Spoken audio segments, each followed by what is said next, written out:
Middle class का इंसान सिर्फ एक तरीके से करोड़ रुपए कमा सकता है, और नहीं, वो हार्ड वर्क, माइंडसेट, स्मार्टनेस, पैसा, इन्फ्लुएंस, कनेक्शन या फिर नीट, जेईई या यूपीएससी, इनमें से कुछ भी नहीं है। उस साइंटिफिक तरीके को यूज करके चंडीगढ़ के एक लड़के ने 10,000 करोड़ रुपए बना लिए। एक पकौड़े वाला 25,000 करोड़ का मालिक बन गया। और तो और एक middle class school drop out लड़के ने इस साल मई में 416 करोड़ रुपए कमा लिए। शुरू में तो मुझे भी लगा कि इनकी किस्मत की वजह से एक बार हो गया होगा, पर जब मैंने पूरे 6 महीने तक हजारों आर्टिकल्स, सैकड़ों इंटरव्यूज और 10 बुक्स खंगाले, तब ये बात समझ में आई कि इसके पीछे एक प्रॉपर लॉजिकल मेथड है। इस डॉक्यूमेंट्री में हम उसी मेथड को कई extremely interesting real life examples के थ्रू समझेंगे, जिससे आप चाहे कोई भी नौकरी करते हो या स्टूडेंट ही क्यों ना हो, आज से ही उस मेथड को अप्लाई करके मिडिल क्लास से मिलियनेयर बनने के रास्ते पर चल पड़ोगे। साथ ही आपके लिए 2 छोटे से गिफ्ट्स भी हैं। और नहीं, ये कोई क्लिकबेट या जेनरिक ज्ञान नहीं है, ये एक प्योरली प्रैक्टिकल, रैशनल और प्रूवन मेथड है, जिसकी पहली कड़ी है स्पेसिफिक नॉलेज। अब ये किस बला का नाम है, इसे समझने के लिए हमें चलना होगा आसाम, जहाँ डिब्रूगढ़ के अग्रसेन अकेडमी में कुछ साल पहले हम जैसा ही एक मिडिल क्लास घर का लड़का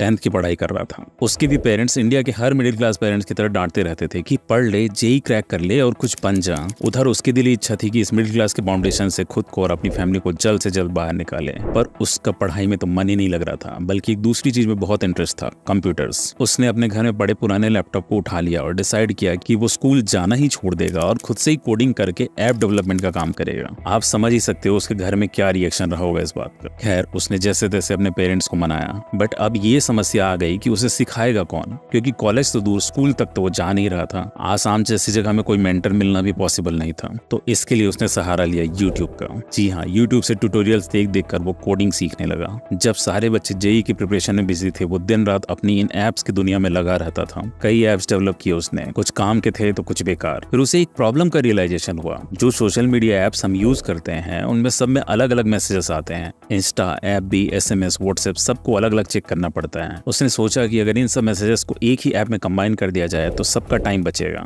बस फिर क्या, वो इसी प्रोजेक्ट में लग गया। काफी दिक्कतें आई, कई बार तो उसका पूरा कोड बेकार साबित हुआ, बट स्टिल वो यूट्यूब और दूसरे ऑनलाइन रिसोर्सेज से सीख सीख कर अपने ऐप को डेवलप करता रहा। फाइनली एक दिन उसका ऐप बनकर कंप्लीट हुआ। शुरू में उसने अपने कुछ दोस्तों को इसे यूज करने दिया, उनका रिस्पांस बड़ा पॉजिटिव था। उन्होंने और कई लोगों के साथ इसे शेयर किया। देखते ही देखते सिर्फ वर्ड ऑफ माउथ के जरिए ये लाखों लोगों तक पहुंच गया। उस ऐप का नाम है टेक्स्ट और उस लड़के का नाम है किशन बगारिया। और अभी कुछ ही मंथ पहले वर्डप्रेस के फाउंडर मैट पुलनबर्ग ने इस ऐप को एक्वायर किया है पूरे $50 मिलियन, यानी कि लगभग 416 करोड़ रुपए में। इस मिडिल क्लास लड़के के पास कुछ भी नहीं था, ना कोई बड़ी जमा पूंजी थी, ना कोई बड़ी डिग्री, ना कोई गॉडफादर था, ना ही कोई एक्सपीरियंस। ऐसा भी नहीं था कि वो पिछले 10-15 साल से इस प्रोजेक्ट में काम कर रहा हो। हार्डली 2 से 3 साल लगे उसे अपने बेडरूम में बैठकर इस ऐप को डेवलप करने में और खुद को इंडिया के रिचेस्ट लोगों में शामिल करने में। और ऐसा वो क्यों कर पाया? स्पेसिफिक नॉलेज के दम पर। उसने एक ऐसी प्रॉब्लम पकड़ी जो करोड़ों लोगों को अफेक्ट करती है, और उसको सॉल्व करने के लिए जितनी नॉलेज चाहिए थी उसे एक्वायर करने में जुट गया। मैट, जिन्होंने इस ऐप को खरीदने के लिए $50 मिलियन खर्चे, वो खुद वर्डप्रेस के फाउंडर हैं। वो प्लेटफॉर्म जिस पर दुनिया की करोड़ों वेबसाइट बनती और रन करती। क्या उनके पास ऐसी एक्सपर्टाइज नहीं थी कि वो खुद ऐसा ऐप बनाकर अपने 400 करोड़ रुपए बचा लें? या फिर दुनिया में ऐसा कोई और इंजीनियर नहीं था जिसे वो 2-4 करोड़ रुपए देकर ये ऐप बनवा लें और अपने पैसे बचा लें? जवाब है नहीं। किशन ने दिन रात ट्रायल एंड एरर कर करके ऐप को डिप्लॉय एंड टेस्ट कर करके ऐसी स्पेसिफिक नॉलेज एक्वायर कर ली थी जो न सिर्फ उस ऐप को बनाने बल्कि उसे रन करने के लिए भी क्रिटिकल थे। और मैट को ये बात बहुत अच्छे से पता है, इसीलिए उन्होंने इस ऐप को एक्वायर करने के बाद किशन को अपने साथ सैन फ्रांसिस्को में ही रख लिया है इसे रन करने के लिए। यही होता है स्पेसिफिक नॉलेज। इसके और भी कुछ कंपोनेंट्स हैं जिन्हें हम एक एक करके कई इंटरेस्टिंग एग्जांपल्स के साथ समझेंगे, पर उसके पहले एक और अमेजिंग ट्रू स्टोरी। क्या आपको पता है स्टीव जॉब्स को उन्हीं की बनाई कंपनी से धक्के मार के बाहर निकाल दिया गया था। स्टीव जॉब्स एक नॉर्मल सी मिडिल क्लास फैमिली को बिलोंग करते थे और कॉलेज ड्रॉप आउट होने के बाद अपनी गाड़ी बेचकर मिले पैसों से स्टीव ने एप्पल की शुरुआत की थी 1977 में। इनिशियल सक्सेस मिलने के बाद उन्होंने पेप्सी के प्रेसिडेंट जॉन सली को एप्पल के सीईओ पोस्ट पर हायर किया और खुद नए कंप्यूटर मैकिंटॉश के डेवलपमेंट में लग गए। पर मैकिंटॉश जब रिलीज हुआ तो उसके हाई कॉस्ट और लो परफॉर्मेंस की वजह से उसे काफी क्रिटिसाइज किया गया। इस फेलियर की वजह से जॉन सली, जिन्हें खुद स्टीव ने हायर किया था, उन्होंने स्टीव को बेइज्जत करके कंपनी से बाहर निकाल दिया। इसके बावजूद स्टीव ने हार नहीं मानी। एज ए फाउंडर उनके पास एप्पल के कुछ शेयर्स थे जिन्हें बेचकर मिले पैसों से उन्होंने एक नई कंपनी खड़ी की, नेक्स्ट। इस कंपनी में भी वो एक से एक कंप्यूटर बनाने में जुट गया। नेक्स्ट कुछ ही दिनों में एप्पल को कड़ी टक्कर देने लग गई और वहीं दूसरी तरफ एप्पल स्टीव जॉब्स के बिना डूबने के कगार पर आ गई थी। इसके सॉल्यूशन के लिए एप्पल के बोर्ड ने नेक्स्ट को खरीदने की सोची और स्टीव से रिक्वेस्ट किया कि वो वापस से एप्पल के सीईओ बन जाएं। जॉब्स ने ये ऑफर एक्सेप्ट किया और अपने रहते एप्पल को $350 बिलियन की कंपनी बना दी। अब ऐसा तो नहीं है कि स्टीव के जाने के बाद एप्पल में कोई अच्छा इंजीनियर ही नहीं बचा था, बल्कि उनसे कहीं ज्यादा काबिल इंजीनियर्स अब भी मौजूद थे। फिर क्यों स्टीव को वापस बुलाना पड़ा? वही रीजन, स्पेसिफिक नॉलेज। अपने शार्प ब्रेन्स और मेहनत के दम पर स्टीव ने इनोवेशन, टेक्नोलॉजी और बिजनेस के वो क्रिटिकल एस्पेक्ट सीख लिए थे जो उनके अलावा इस पूरी दुनिया में किसी को नहीं आते थे।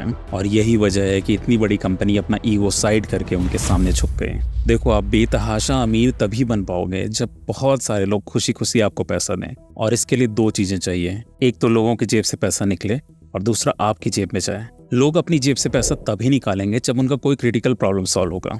जितनी ज्यादा क्रिटिकल प्रॉब्लम उतना ज्यादा पैसा, और जितनी ज्यादा यूनिवर्सल प्रॉब्लम होगी उतने ज्यादा लोग अपना पैसा निकालेंगे। वो सारा पैसा निकल के आपकी जेब में तभी जाएगा जब सिर्फ आप उस प्रॉब्लम को सॉल्व करने के लिए रिक्वायर्ड स्पेसिफिक नॉलेज रखते हो। 1959 में तमिलनाडु के छोटे से गांव में 2 मजदूरों के घर एक लड़का पैदा हुआ जिसका नाम रखा गया वेलुमणि। उसने जैसे तैसे करके बड़े मुश्किलों से अपनी BSc की डिग्री पूरी करी और फिर भाभा एटॉमिक रिसर्च सेंटर में लैब असिस्टेंट की छोटी सी पोस्ट पर नौकरी करने लग गया। वो दिन भर लैब में काम करता और शाम को मिले वक्त में पढ़ाई करता। नौकरी करते करते ही उसने MSc और फिर थायराइड बायोकेमिस्ट्री में डॉक्टरेट की डिग्री ली, जिसके बाद वो लैब असिस्टेंट से साइंटिस्ट के पोस्ट पर आ गया। लैब टेक्नीशियन के अपने टेन्योर में उसे इतना ज्यादा एक्सपीरियंस हो चुका था कि उसे इंडिया की एक बहुत बड़ी प्रॉब्लम समझ आ गई, unorganised and unreliable medical test. उसने इसी को सॉल्व करने की सोची और 1996 में थायरोकेयर के नाम से अपना पहला लैब डाला। आज थायरोकेयर इंडिया का सबसे बड़ा डायग्नोस्टिक ब्रांड है। अपनी वाइफ के दुनिया से चले जाने के बाद मिस्टर ए वेलुमणि ने अपनी कंपनी से एग्जिट लिया, और आपको पता है उन्हें अपनी स्टेक के बदले में कितने रुपए मिले? पूरे 4,500 crore. Bhabha atomic research centre में उनसे भी ज्यादा काबिल कई और साइंटिस्ट थे, पर उनमें से कोई भी इतना बड़ा एम्पायर नहीं खड़ा कर पाया। पता है क्यों? क्योंकि ये मैटर नहीं करता कि आप रिच बैकग्राउंड से हैं या पुअर, आपने कॉलेज की पढ़ाई की है या ड्रॉप आउट हो, आप दिन रात मेहनत कर रहे हो या फिर स्मार्ट तरीके से सिर्फ कुछ आवर्स फोकस्ड वर्क कर रहे हो। मैटर सिर्फ ये करता है कि आपके पास लोगों की प्रॉब्लम सॉल्व करने के लिए स्पेसिफिक नॉलेज है या नहीं, और अगर है तो फिर दुनिया का तमाम पैसा आपके कदमों में झुकने के लिए तरसता है। आपके मन में अभी कई सवाल होंगे, लाइक ये स्पेसिफिक नॉलेज हासिल कैसे करते हैं, किस लेवल के नॉलेज को स्पेसिफिक नॉलेज की कैटेगरी में डाला जाएगा, और सबसे इंपॉर्टेंट बात, आप खुद अपने फील्ड में इसे कैसे इंप्लीमेंट कर सकते हो, या फिर कहीं आपको फील्ड तो नहीं चेंज करनी पड़ेगी। इन सब सवालों के जवाब हम इस वीडियो में एक एक करके समझेंगे। एप्पल की बैंकरप्सी, डॉक्टर देवी शेट्टी की डेयरिंग, मुकेश अंबानी को मिले धोखे और इलॉन मस्क के ट्रेड सीक्रेट से लेकर एक मिडिल क्लास स्टूडेंट के इंडिया की सबसे बड़ी कंपनी बनाने तक, ऐसी कई इंटरेस्टिंग रियल लाइफ स्टोरीज हैं आगे इस वीडियो में जो हमें अमीर बनने का तरीका समझाएंगे। स्पेसिफिक नॉलेज एक ऐसा नॉलेज है जो आपको स्कूल और कॉलेजेस में नहीं सिखाया जा सकता, क्योंकि कॉलेज वाले अगर आपको कोई चीज सिखा सकते हैं तो किसी और को भी वो चीज सिखा सकते हैं। उसकी स्मूथ स्पेसिफिक नहीं रह जाता, अगला बंदा आपको कभी भी रिप्लेस कर सकता है। ये स्कूल कॉलेज से मिलने वाले नॉलेज के एक स्टेप ऊपर का नॉलेज है, जिसे किसी डिग्री या रिज्यूमे से मेजर नहीं किया जा सकता। देखो, डिग्री बहुत इंपॉर्टेंट है, बट वो सिर्फ यहाँ तक लाती है। यहाँ से यहाँ लेवल अप करने के लिए आपको चाहिए स्पेसिफिक नॉलेज। जब आप अपने अंदर की जेन्युइन क्यूरियोसिटी से कुछ एक्स्ट्रा सीखने की कोशिश करते हो, जो एक्सपीरियंस लोग हैं उनसे मिलते हो, सवाल करते हो, अपने फील्ड के प्रॉब्लम्स देखते हो, उनको सॉल्व करने का ट्राई करते हो, आपका स्पेसिफिक नॉलेज अपने आप बढ़ता है। आज जो भी सैलरी आपको कंपनी दे रही है वो सिर्फ इसलिए दे रही है क्योंकि अगर उससे 1 रुपया भी कम देगी तो आप जॉब छोड़कर चले जाओगे, वरना उनका बस चले तो वो इससे भी आधी सैलरी में आपसे काम करा लें। बट वहीं अगर आपने अपना नॉलेज बेस इतना बढ़ा लिया कि आप कंपनी के क्रिटिकल एसेट बन गए, तो वो झक मारकर आपकी सैलरी बढ़ाएंगे। अमन गुप्ता JBL में काम करते थे। अपनी मेहनत और काबिलियत के दम पर उन्होंने अपनी कंपनी के सेल्स एक्सपोनेंशियली बढ़ा दिए थे। जब वो सैलरी इंक्रीमेंट करवाने अपने सीनियर के पास पहुंचे तो उन्होंने मना कर दिया। जवाब में उन्होंने कहा, बॉस मार्केट में मिलते हैं। आज बोर्ड $2 बिलियन की वैल्यूएशन रखती है और अमन की खुद के नेटवर्थ 700 करोड़ से ज्यादा है। और जो इपिक लाइन उन्होंने अपने बॉस को बोली, उसको बोलने का कॉन्फिडेंस उन्हें वहीं से आया कि वो हेडफोन इंडस्ट्री के अंदर बहुत सॉलिड स्पेसिफिक नॉलेज एक्वायर कर चुके थे। अगर ये बात नहीं होती तो वो भी नॉर्मल एम्प्लॉइज की तरह छोटा सा इंक्रीमेंट लेके चुप हो जाते हैं और अपने खून पसीने से JBL को ही अमीर बनाते रहते हैं। आपने कभी ये सोचा कि आपके शहर में 10 मेडिसिन स्पेशलिस्ट हैं, फिर भी किसी एक के पास ही मरीजों की लाइन क्यों लगी रहती है? 10 हलवाई हैं, फिर भी किसी एक के पास ही भीड़ क्यों होती है? 10 टीचर्स हैं, बट एक के ही कोचिंग में सारे बच्चे क्यों जाना चाहते हैं? इन सब लोगों ने अपने हार्ड वर्क, एक्सपीरियंस और स्मार्टनेस के दम पे ऐसा नॉलेज और प्रॉब्लम सॉल्विंग कैपेसिटी डेवलप कर ली है जो किसी और के पास नहीं है। अब यहाँ एक और बात समझने वाली है कि यूं तो आप अपना स्पेसिफिक नॉलेज किसी भी फील्ड में एक्वायर कर सकते हो, बट आपको कोई एक फील्ड चुनना पड़ेगा ताकि आप अपनी एनर्जी प्रॉपरली फोकस कर सकूं। अब वो कौन सा फील्ड होगा ये दो चीजों पर डिपेंड करता है। पहला तो ये कि आपका इंटरेस्ट किस फील्ड में है, दूसरा ऐसी कौन सी प्रॉब्लम है जिसका सॉल्यूशन दुनिया अभी तक नहीं ढूंढ पाई। इन दोनों बातों को अच्छी तरह समझने के लिए हमें कुछ साल पीछे चलना पड़ेगा, जब इलॉन मस्क सिर्फ एक नॉर्मल इंजीनियर हुआ करते थे। ईयर 2000 की बात है। इंटरनेट तब पॉपुलराइज होना स्टार्ट ही हुआ था। इलॉन जो उस वक्त महज 29 ईयर्स के थे, कुछ ही समय पहले उन्होंने अपनी पहली कंपनी Zip2 पूरे $307 मिलियन में बेची थी। Zip2 के थ्रू इलॉन न्यूज़पेपर्स को ऑनलाइन डायरेक्टरी और मैप्स अवेलेबल कराते थे। उन्हें उस कंपनी को डेवलप करके ये बात समझ में आ चुकी थी कि इंटरनेट इज द फ्यूचर और जल्द ही लोग अपनी सारी शॉपिंग ऑनलाइन करने लग जाएंगे। और उस चीज में दुनिया को जो सबसे बड़ी दिक्कत आएगी वो होगी पेमेंट्स की। उस टाइम पर कोई भी ऐसा मेथड नहीं था जिससे ऑनलाइन पेमेंट किया जा सके।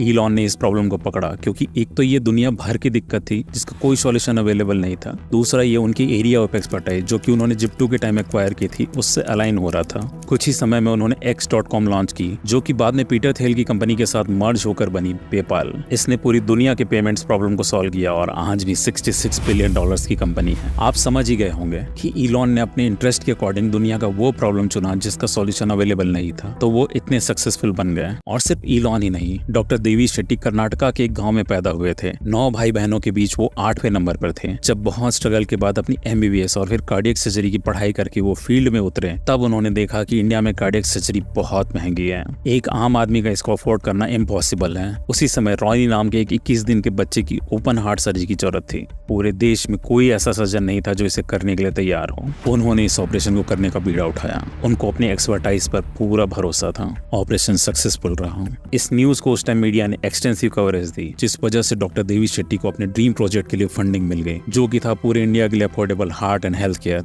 By the name of Narayana health. India के वास्ट ट्रेन नेटवर्क के शेड्यूल और लोकेशन ट्रेसिंग की प्रॉब्लम को सॉल्व करने के लिए 5 दोस्तों ने मिलकर एक ऐप बनाया, वेयर इज माई ट्रेन, जिसे गूगल ने पूरे $40 मिलियन में एक्वायर किया।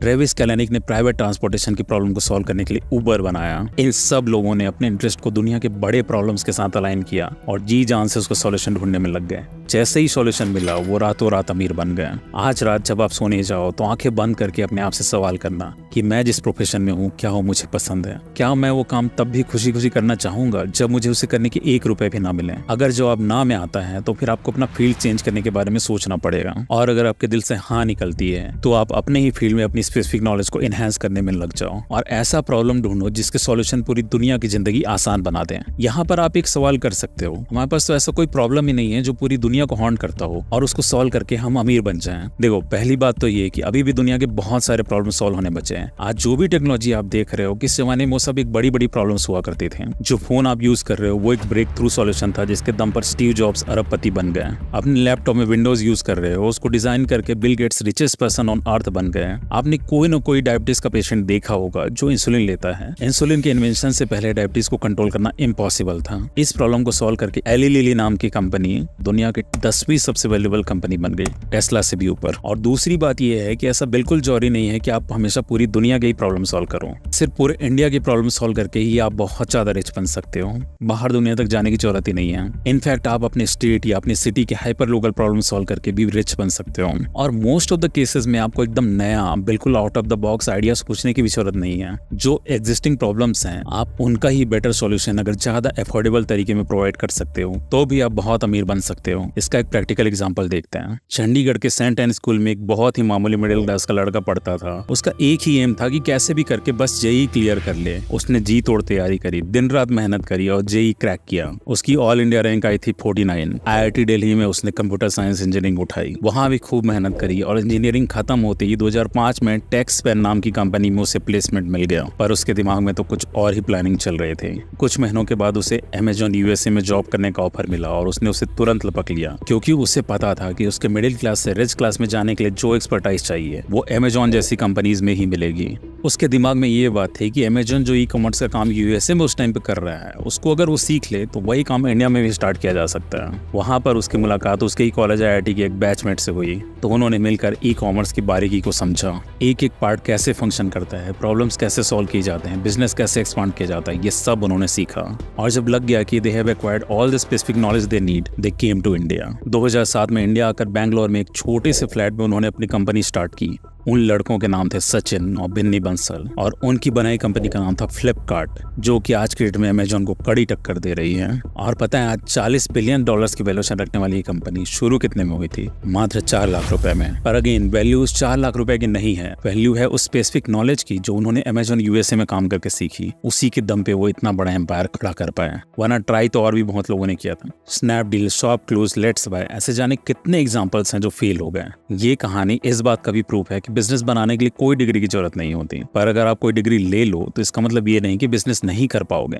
जोमेटो के फाउंडर दीपिंदर गोयल, फ्लिपकार्ट के फाउंडर सचिन बंसल, भारत पे के अश्नील ग्रोवर और ब्लिंकिट के अरविंदर डिंडा के बीच कॉमन बात क्या है पता है? ये सभी IIT दिल्ली से ग्रेजुएट हैं, और वो भी एक ही बैच से। इनफैक्ट ऐसे सैकड़ों एग्जांपल्स हैं जिन्होंने IIT, IIM और इवन एम्स से डिग्री ली और उसके बाद अपना बिजनेस स्टार्ट करके दे गॉट एक्सट्रीमली रिच। जो एक्चुअली में टैलेंटेड और हार्ड वर्किंग लोग हैं वो दोनों चीजों के लिए समय और एनर्जी निकाल लेते हैं। उनका जो मेन कैरियर है या फिर जॉब है वो उसे परस्यू करते रहते हैं और अंदर ही अंदर अपने स्पेसिफिक नॉलेज को और धार देते रहते हैं। अभी हम आगे मुकेश अंबानी के रिवेंज सागा की बात करेंगे, बट उसके पहले एक बात समझना जरूरी है कि एथिकली, ईमानदारी से रिच होना बिल्कुल पॉसिबल है। मैं मानता हूँ कि आज के डेट में माहौल इतना नेगेटिव हो गया है कि आपको ये बात थोड़ी अजीब लगी हो। हर तरफ करप्शन फैला हुआ है, आए दिन नए स्कैम्स निकल के आ रहे हैं। जिन एग्जाम्स को पहले पवित्र समझा जाता था उन पर भी पाप के दाग लग रहे हैं। पर इसका मतलब ये नहीं कि आप भी वैसा ही बनने की ठान लो, नहीं, वो रास्ता एक डेड एंड की तरफ ही जाता है। आज नहीं तो कल उसमें एक्सट्रीम पनिशमेंट झेलना पड़ता ही है। इस वीडियो में ये जो फ्रेमवर्क मैं आपके साथ डिस्कस कर रहा हूँ, इसका यही मकसद है कि आप बिना किसी गलत तरीके के यूज किए अमीर बन सको। इनफैक्ट ये फ्रेमवर्क बेईमानी वाले रास्तों पर अप्लाई भी नहीं होगा। एक और इम्पोर्टेंट बात जो अक्सर लोग इग्नोर कर देते हैं, being wealthy is a positive sum game. ऐसा नहीं है कि आपको अमीर बनने के लिए अगले को गरीब बनाना पड़ेगा। आप भी अमीर बन सकते हो, अगला इंसान भी अमीर बन सकता है। जब सब मिलकर बड़ी बड़ी प्रॉब्लम सॉल्व करने लगेंगे तो एवरीवन विल बेनिफिट। इनफैक्ट अगर आप एक्चुअली में अमीर बनने का मादा रखते हो तो इसके लिए पहले आपके कस्टमर्स को अमीर बनना पड़ेगा, तभी तो जब आप उनकी प्रॉब्लम सॉल्व करो वो आपको पैसे दे पाएंगे। आपको कभी भी कंपटीशन से डरना नहीं है। एप्पल माइक्रोसॉफ्ट की सबसे बड़ी राइवल कंपनी थी। इनफैक्ट एप्पल ने कई बार पब्लिकली ऐसे एड्स रिलीज किए थे जिसमें उन्होंने बिल गेट्स और माइक्रोसॉफ्ट की बुराई करी थी। पर 1997 में जब एप्पल बैंकरप्ट होने के कगार पे आ गई तो स्टीव जॉब्स ने दुनिया भर से मदद मांगी। हर जगह से निराशा ही हाथ लगी। वो बैंकरप्सी डिक्लेयर करने ही वाले थे कि खुद बिल गेट्स ने उनसे बात करी और $150 बिलियन थी। एप्पल बच गई और आज दोनों कंपनियां $100 बिलियन का वर्थ रखती हैं। यही वजह है कि आपने अपने शहर में देखा होगा कि सारे सराफा दुकान एक जगह होते हैं, सारे कपड़ों की शॉप्स एक जगह पर होती हैं। आपको पता ही होगा कि कोका कोला का जो फॉर्मूला है वो एक सीक्रेट है। एक बार कोक के 2 एम्प्लॉइज ने उस फॉर्मूले को पेप्सी को चुपके से बेचने की कोशिश करी। पेप्सी कोक का आर्च राइवल है और उन्हें उम्मीद थी कि वो इस सीक्रेट को बिलियंस ऑफ डॉलर्स देकर हाथों हाथ खरीद लेंगे। पर हुआ क्या, इसका जस्ट उल्टा। पेप्सी ने ये बात तुरंत कोक को बता दी और FBI ने उन एम्प्लॉइज को अरेस्ट कर लिया। देखो, अगर आपके अंदर वाकई में जेन्युइन स्पेसिफिक नॉलेज है तो कितना भी कंपटीशन आ जाए आपको फर्क नहीं पड़ेगा, उल्टा उससे आपको बूस्ट ही मिलेगा। वहीं अगर किसी का स्पेसिफिक नॉलेज जेन्युइन नहीं है, सिर्फ लक के दम पर वो अमीर बन जाता है, तो it's just a matter of time. Eventually their luck will run away along with their earnings. इसी बात का प्रूफ है वो फैक्ट कि अगर आप दुनिया के टॉप 1% अमीर लोगों का पैसा लेकर बाकी सब में बराबर डिस्ट्रीब्यूट कर दो तो भी कुछ सालों बाद वही लोग फिर से अमीर बन जाएंगे। पर बात सिर्फ इतनी नहीं है। करोड़पति बनने के लिए हमें एक और क्रिटिकल एस्पेक्ट को समझना पड़ेगा, जिसके लिए हमें none other than mister Mukesh Ambani की एक अनटोल्ड स्टोरी को जानना होगा। बात 2002 की है, जब रिलायंस का बंटवारा नहीं हुआ था और पिता धीरू भाई अंबानी के जाने के बाद मुकेश और अनिल दोनों भाई मिलकर उसे चला रहे थे। उस वक्त उन्होंने इन्फोकॉम नाम की एक कंपनी स्टार्ट की थी। ये कंपनी पूरी तरह से मुकेश अंबानी का ब्रेन चाइल्ड थी, जिसमें उनके भाई अनिल अंबानी का कोई खास योगदान नहीं था। इनफैक्ट कंपनी के बोर्ड ऑफ डायरेक्टर्स में भी उनका नाम नहीं था। एक साल बाद 28 दिसंबर 2003 को मुकेश के पिता धीरू भाई अंबानी की बर्थ एनिवर्सरी पर इन्फोकॉम ने अपनी सेवाएं शुरू की। इसकी जोरदार मार्केटिंग की गई। मुकेश ने ये ऐलान किया कि उनके कॉल्स 50 पैसे के पोस्ट कार्ड से भी सस्ते होंगे। आज से 20 साल पहले उस जमाने में ये बहुत बड़ी बात थी। तब लोगों के पास बहुत मुश्किल से मोबाइल फोन्स हुआ करते थे। इंडिया में सिर्फ एक वो ही थे जो इतना आगे की सोच लेके चल रहे थे। मुकेश जी जान लगा कि इस कंपनी को संवारते रहे, पर फिर 2 साल के अंदर ही ये कंपनी उनसे छीन ली गई। 2005 में रिलायंस इंडस्ट्रीज का बंटवारा हो गया। उनकी मां कोकिलाबेन अंबानी ने अपने छोटे बेटे को रिलायंस एनर्जी और रिलायंस कैपिटल के साथ साथ रिलायंस इन्फोकॉम भी दे दिया। मुकेश को रिलायंस इन्फोकॉम को छोड़ना बहुत बुरा लगा, पर उससे भी ज्यादा बड़ा झटका उन्हें तब लगा जब उन्हें नॉन कम्पीट क्लॉज साइन करना पड़ा, यानी कि अगले 10 साल तक वो टेलीकॉम सेक्टर में नहीं उतर सकते थे। उनका दिल बैठ गया। आखिर ये उनके पिता की आखिरी ख्वाहिश थी जिसे खुद पूरा करना वो अपना फर्ज समझते थे। कोई और होता तो चुपचाप बैठ जाता, पर इस सेटबैक के बाद मुकेश ने जो किया वो ये दिखाता है कि why he is worthy of the 8 lakh crore rupees net worth he is having today. उन्होंने अपनी एक छोटी सी बट सीक्रेट टीम बनाई, उसके साथ मिलकर 10 साल बाद की प्लानिंग में जुट गए। पूरे 10 साल तक दिन रात प्लानिंग प्लॉटिंग की गई, फंड्स कलेक्ट किए गए, रिसोर्सेज एक्वायर किए गए, टेलीकॉम सेक्टर के सारे प्लेयर्स की हर एक चाल पर कड़ी नजर रखी गई। इस बार वो खिलाड़ी बनने नहीं बल्कि पूरा खेल अपनी मुट्ठी में करने आए थे, और इतने एफर्ट से उनको समझ में आ गया कि इस सेक्टर के लूप होल्स क्या हैं। He got hold of that specific knowledge, और जैसे ही 10 साल पूरे हुए, ठीक 2015 में उन्होंने जियो को लॉन्च किया। पहले तो सबको लगा कि ये जो इतना ओवर सैचुरेटेड मार्केट है जिसमें ऑलरेडी 20 से ज्यादा प्लेयर्स हैं, उसमें वो क्या ही कर पाएंगे। जब सबके पास ऑलरेडी सिम्स हैं तो जियो को कोई क्यों ही लेगा। और उससे भी बड़ी बात, उनके खुद के सगे भाई जिनके पास 10 साल पहले तक एग्जैक्ट उनके जैसे रिसोर्सेज थे, ने इस सेक्टर में अपनी कंपनी डुबा दी थी। लॉन्च के दिन तक भी किसी को खबर नहीं थी कि वो क्या मास्टर स्ट्रोक चलने वाले हैं। उन्होंने सारा डेटा फ्री कर दिया और इस बात ने पूरी दुनिया को हिला कर रख दिया। लोगों ने लाइन लग लग के उनके सिम्स खरीदे, हर किसी के कॉन्टैक्ट के नाम के आगे जुड़ गया जियो। इसके बाद की कहानी के तो हम सब पार्ट हैं। मुकेश अंबानी ने वो सारे बॉक्सेस टिक किए थे जो अब तक इस वीडियो में हम डिस्कस करते आए हैं। वो उस टाइम की दुनिया का एक बहुत बड़ा प्रॉब्लम ढूंढ चुके थे, डेटा के कॉस्टली होने का, जिसको सॉल्व करते ही everyone was ready to pay him. उनके पास ये स्पेसिफिक नॉलेज भी आ चुका था कि कैसे इंडिया में डेटा को सस्ता किया जाए ताकि हर कोई अपनी जेब से पैसा निकाल के उन्हें ही दे। उनके पास डिस्ट्रीब्यूशन भी था, उन्होंने पूरे देश में एक साथ अपना नेटवर्क चालू किया था ताकि वे हर किसी की प्रॉब्लम सॉल्व करके प्रॉफिट ले सकें। फिर भी उन्हें 10 साल वेट करना पड़ा, क्योंकि ये जो टाइम वाला फैक्टर होता है ये कई बार हमारे हाथ में नहीं होता। Becoming rich takes time. You'll have to be patient on the outside, but inside, keep working restlessly. दिन रात आप सही डायरेक्शन में स्मार्ट तरीके से एफर्ट्स करते रहोगे तो आपको पता भी नहीं चलेगा और आप अमीर बन जाओगे। उस दिन दुनिया आपको ओवरनाइट सक्सेस कहेगी और आप उनकी तरफ देखकर मुस्कुरा भर दोगे। वीडियो की स्टार्टिंग में मैंने 2 छोटे छोटे गिफ्ट्स की बात करी थी, उनके बारे में कुछ ही सेकंड में बात करता हूँ।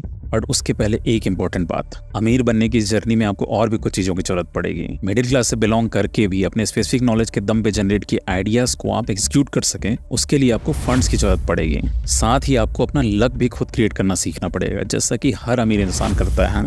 आपको बॉटल नेक, लेवरेज और फ्री फॉल जैसे कुछ कंसेप्ट सीखने पड़ेंगे जो कि स्ट्रेटजी के बाकी बचे हुए पार्ट्स हैं। ये सारी बातें मैं आपसे अगले वीडियो में डिस्कस करूंगा, जो कि इस सीरीज का सेकंड पार्ट है और बहुत जल्द रिलीज होगा। So please do subscribe the channel.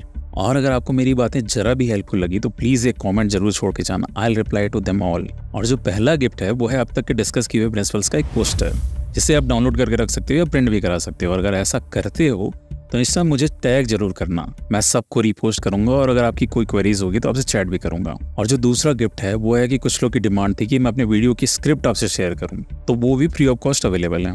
ये दोनों चीजें मैंने अपने डिस्कॉर्ड सर्वर और टेलीग्राम चैनल दोनों में शेयर कर दी हैं। आप जहां से चाहो वहां से फ्री ऑफ कॉस्ट डाउनलोड कर सकते हो, लिंक नीचे अवेलेबल है। Hope you like them. Thank you.